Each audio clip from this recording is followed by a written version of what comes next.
प्रधानमंत्री नरेंद्र मोदी राजस्थान के दौसा पहुंचे और दिल्ली मुंबई एक्सप्रेसवे के पहले चरण का उद्घाटन किया।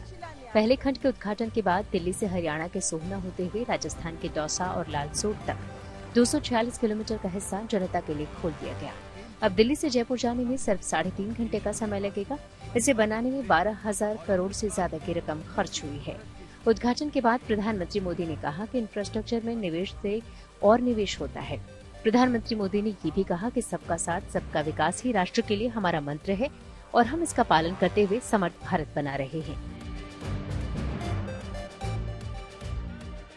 दिल्ली मुंबई एक्सप्रेसवे के पहले चरण के उद्घाटन के बाद दौसा में प्रधानमंत्री मोदी ने जनसभा को भी संबोधित किया। अपने संबोधन में पीएम मोदी ने पुराना बजट भाषण पढ़ने पर राजस्थान के सीएम अशोक गहलोत पर तंज कसा। पीएम ने कहा कि गलती किसी से भी हो सकती है, लेकिन कांग्रेस के पास न विजन है और न कोई विकास कराने का इरादा।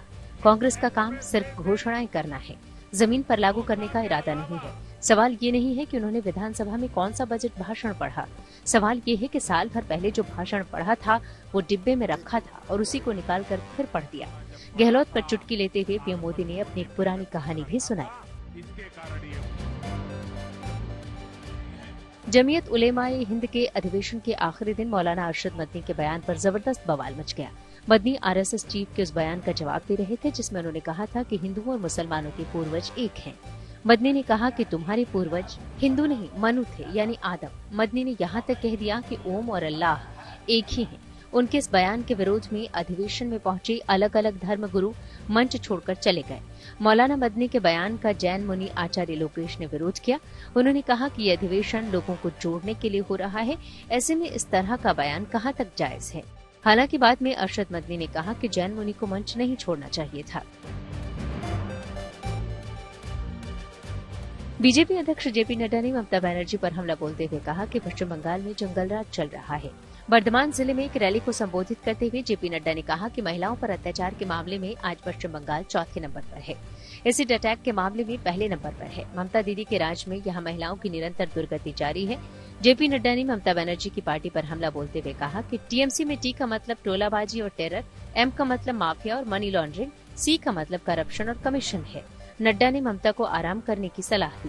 बाद में टीएमसी ने पलटवार करते हुए बयान जारी किया कि मनरेगा के लिए केंद्र ने राज्य का पैसा जारी नहीं किया है और बीजेपी के नेता भ्रष्टाचार में लिप्त हैं। त्रिपुरा में चुनाव प्रचार के दौरान गृहमंत्री अमित शाह ने कांग्रेस और लेफ्ट पार्टियों पर जमकर हमला बोला। चांदीपुर में विजय संकल्प रैली के दौरान अमित शाह ने कहा कि जिन कम्युनिस्टों ने सैकड़ों कांग्रेसी कार्यकर्ताओं को मार दिया, उन कम्युनिस्टों के साथ आज कांग्रेस इलू इलू कर रही है। अमित शाह ने कहा कि अगर आप कांग्रेस, सीपीएम और तिपरा मोथा की तिहरी मुसीबत से बचना चाहते हैं तो डबल इंजन वाली बीजेपी की सरकार बनाए। देर शाम सीएम माणिक साहा के साथ अमित शाह ने अगरतला में रोड शो भी किया। केंद्र सरकार ने बड़ा फेरबदल करते हुए महाराष्ट्र समेत 12 राज्यों और एक केंद्र शासित प्रदेश में राज्यपालों को बदल दिया है। महाराष्ट्र के राज्यपाल भगत कोश्यारी का इस्तीफा राष्ट्रपति ने स्वीकार कर लिया है। इसी कड़ी में सुप्रीम कोर्ट के पूर्व जस्टिस सैयद अब्दुल नजीर को आंध्र प्रदेश का राज्यपाल नियुक्त किया गया है। उनका राज्यपाल बनना कांग्रेस को रास नहीं आ रहा है। सवाल उठाए जा रहे हैं कि न्यायिक व्यवस्था के लोगों को सरकारी पद क्यों दिए जा रहे हैं। कांग्रेस नेता राशिद अल्वी ने इसे लेकर कई सवाल उठाए हैं। राशिद अल्वी ने कहा कि जज को सरकारी पद देना दुर्भाग्यपूर्ण है। अदाणी मामले में आम आदमी पार्टी ने दिल्ली समेत कई शहरों में प्रदर्शन किया। दिल्ली में बीजेपी मुख्यालय के बाहर आप कार्यकर्ताओं ने विरोध जताया। बेंगलुरु में बीजेपी दफ्तर के बाहर आप कार्यकर्ताओं ने हल्ला बोला और बीजेपी पर अदाणी को बचाने का आरोप लगाया। आपने सरकार पर कोयला, गैस, शिक्षा और एयरपोर्ट को सिर्फ एक शख्स को बेचने का भी आरोप चढ़ा। चंडीगढ़ में आप कार्यकर्ताओं ने जब बैरिकेडिंग को तोड़ने की कोशिश की तो पुलिस ने उन पर वाटर कैनन से पानी की बौछार छोड़ी।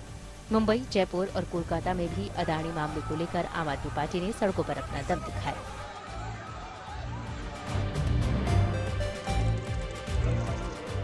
दिल्ली में मेयर, डिप्टी मेयर और 6 सदस्यों के चुनाव 16 फरवरी को होंगे। उपराज्यपाल विनय कुमार सक्सेना ने बैठक के लिए मंजूरी दे दी है। इससे पहले 3 बार बैठक बुलाई गई, लेकिन सदन में हंगामे की वजह से बैठक स्थगित कर दी गई और मेयर पद का चुनाव नहीं हो सका था। मेयर पद के चुनाव को लेकर दिल्ली में जबरदस्त सियासत हो रही है। आम आदमी पार्टी और बीजेपी दोनों एक दूसरे पर जानबूझकर चुनाव न कराने का आरोप लगा रहे हैं। दिल्ली पुलिस ने राजस्थान के मुख्यमंत्री अशोक गहलोत की ओएसडी लोकेश शर्मा को जुलाई 2020 के फोन टैपिंग मामले में समन जारी किया है। लोकेश शर्मा को बयान दर्ज कराने के लिए सोमवार को दिल्ली पुलिस के सामने पेश होने को कहा गया है। इसके पहले ओएसडी का बयान 6 दिसंबर 2021 और 14 मई 2022 को दर्ज किया गया था। राजस्थान में इसी साल विधानसभा चुनाव है और ऐसे समय में मुख्यमंत्री की ओएसडी को समन को लेकर सियासत गर्मा सकती है।